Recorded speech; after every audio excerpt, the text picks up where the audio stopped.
Olá, amados, a graça e a paz do nosso Senhor Jesus Cristo esteja sobre a tua vida, amém? Dando continuidade à série de mensagens desta feita, iniciando hoje a quinta carta direcionada aos pastores da Ásia Menor, a saber, popularmente conhecido como a Igreja de Sardes, amém? Texto base, Apocalipse capítulo 2, verso 7. Quem tem ouvido ouça o que o Espírito diz às igrejas, amém? Antes, porém, de qualquer coisa, tudo começa bem quando se começa com oração. Você ora comigo? Santo Deus, eterno Pai, Rei da glória, Deus do impossível, Senhor que tudo pode, tudo faz e que tudo vê. Olha, Pai, te pedimos perdão de todos os nossos pecados, para que assim nos tornemos dignos, Senhor, de ser um pregoeiro da Tua palavra. Em nome de Jesus, amém. A igreja de Sardes era uma igreja da comunidade cristã do primeiro século, que ficava na Ásia Menor. A Bíblia registra a carta à igreja de Sardes no livro do Apocalipse. Por isso a igreja de Sardes é sempre lembrada como uma das 7 igrejas, Apocalipse capítulo 3, verso do 1 ao 6. Sardes, a cidade na qual aquela comunidade cristã estava localizada, era uma cidade muito antiga. Em seus tempos áureos, os cidadãos de Sardes se orgulhavam de fato de a cidade ser uma verdadeira fortaleza.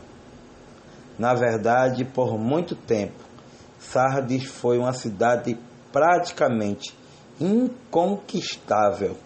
Era como se dissesse: ninguém conquista essa cidade. Ninguém. Por quê? Porque era indefensável, ou melhor, era muito fortificada e, acima de tudo, quase que impossível alguém, adentrar na cidade de Sardes, porque era muito fortificada e naturalmente por formações montanhosas. Nos tempos bíblicos do Novo Testamento, Sardes já não vivia mais os seus melhores dias, embora ainda não tivesse alguma importância comercial e militar, como parte da província romana da Ásia Menor, como em outras cidades do Império Romano. Sardes era uma cidade idólatra. Em Sardes, a religião romana era difundida e a cidade era um centro de culto à deusa Ártemis. E quando o Senhor vai escrever esta carta à igreja de Sardes, quando ali as cartas de Cristo, as 7 igrejas de Apocalipse ou da Ásia Menor, seguem um padrão. Elas trazem uma saudação inicial, um elogio, uma crítica, uma instrução e uma promessa. Apenas a igreja de Esmirna e a igreja de Filadélfia não são criticadas, enquanto que somente a igreja de Laodiceia é a única comunidade que não é elogiada. Perceba os detalhes, está vendo? Então a igreja de Sardes é elogiada, criticada, instruída e confortada com a maravilhosa promessa da parte do Senhor. No entanto, a igreja de Sardes recebe uma das críticas mais severas de Cristo. A igreja de Sardes era uma igreja morta. E quantos não são os que hoje em dia, partindo desse pressuposto, são mortos espiritualmente? Estão na casa do Senhor, mas, na verdade, não sente mais a presença de Deus. Não busca mais ser renovada ou renovado através da palavra, através dos louvores e através da oração. São pessoas que têm só a aparência. Primeiro o Senhor se apresentou à igreja de Sardes dizendo que Ele é o que tem os 7 Espíritos de Deus e as 7 estrelas. Apocalipse capítulo 3, verso 1. O número 7 na linguagem simbólica do Apocalipse indica uma completude. Essa expressão é uma referência à plenitude do Espírito Santo, o único que pode reviver uma igreja morta. Ou seja, quando fala em 7, é acerca da sua completude, é o único que completa, porque bem sabemos que 7 é o número da perfeição. E já concernente à expressão 7 estrelas, é uma referência aos ministros do Evangelho que são designados como instrumentos para a proclamação da palavra de Deus. Ou seja, esses 7 estrelas são 7 ministros, ou seja, os 7 pastores, para que ali são usados para a proclamação da palavra de Deus, que vai gerar uma vida nova à igreja. Entendeu agora? Após sua saudação inicial, o Senhor Jesus identificou um grande problema na igreja de Sardes, quando ele vai dizer ali: conheço as tuas obras, que tens o nome que vives e está morto. Veja que coisa mais interessante. Só tinha um nome de que vivia, mas na verdade estava morto. E muitos hoje em dia estão assim, né? Tem nome, tem um cargo, mas vive de aparência. É só capa. Digamos, só ele mesmo está iludindo a si próprio. E eu não estou aqui para julgar ninguém, nem para citar o nome de ninguém, porque na verdade eu também sou falho, eu sou pecador. Mas eu estou aqui apenas orientando à luz da Sagrada Escritura, para que muitos, acordem e despertem concernente a esta realidade atual.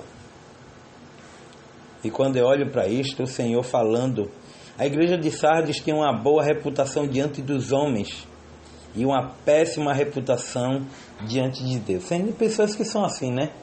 Tem pessoas que, são tão elogiadas pelos homens, mas quando se trata de Deus, Deus vomita, Deus não tolera, e que Deus, acima de tudo, conhece o diagnóstico profundo. Deus nos conhece melhor do que ninguém, meu irmão. Deus sabe exatamente como nós nos sentimos, o que precisamos e o que não precisamos. Mas cabe a cada um de nós querer ou não querer mudança espiritual. Concernente a tudo isso, precisamos ainda, compreender e entender à luz da Sagrada Escritura, de que essa igreja que vivia de aparências, enquanto as pessoas visualizavam na igreja Sardes de uma aparência externa de espiritualidade, Deus enxergava uma apatia espiritual que era a verdadeira condição íntima daquela igreja. Outra coisa interessante é que a igreja de Sardes tinha falhado em ser o candeeiro através do qual o evangelho brilha, ou seja, tinha falhado em ser luz. Luz essa que o evangelho é denominado para muitas vidas que se vivem na escuridão. E quando a gente vai ver isso, Sardes era uma igreja que não incomodava o mundo, como tem muitas igrejas hoje em dia, né? Está mais preocupado com a teologia da prosperidade do que com a salvação e o caráter espiritual de cada irmão. Está mais preocupado em crescer, financeiramente, mas tem morrido espiritualmente.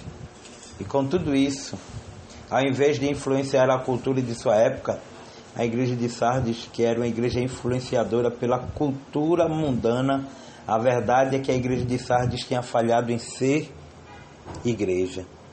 E tem muitos. E o culpado, às vezes não é do membro.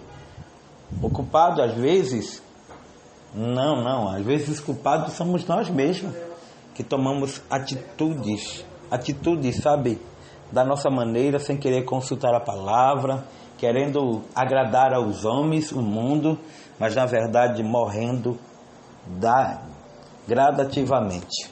E isso nos faz acordar e confiar que Deus, sim, Deus, Ele tem, acima de tudo, um resultado para nós. Tem a solução para esse problema que nós, muitas vezes achamos que está tudo bem. E concernente a tudo isso, precisamos compreender e entender à luz da Sagrada Escritura. Amém. Vamos hoje também estar mandando aqui, finalizando no dia de hoje, mas mandando parabéns aqui aos irmãos que hoje completam mais uma primavera, em nome de Jesus.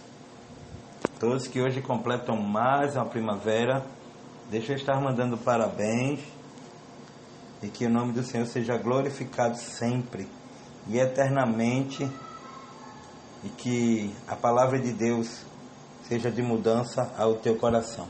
Então, a todos vocês que hoje completam mais uma primavera, deixa eu estar mandando um abraço, parabéns, em nome de Jesus, e que o Espírito Santo seja o teu melhor presente hoje, sempre e eternamente. Fiquem todos na paz, dando continuidade na próxima mensagem, mandando um abraço muito especial para minha amiga missionária Bernadette, minha amiga Janice Vieira, lá de Rondônia, e um abraço para todos os irmãos, em nome de Jesus. Glória, fique na paz.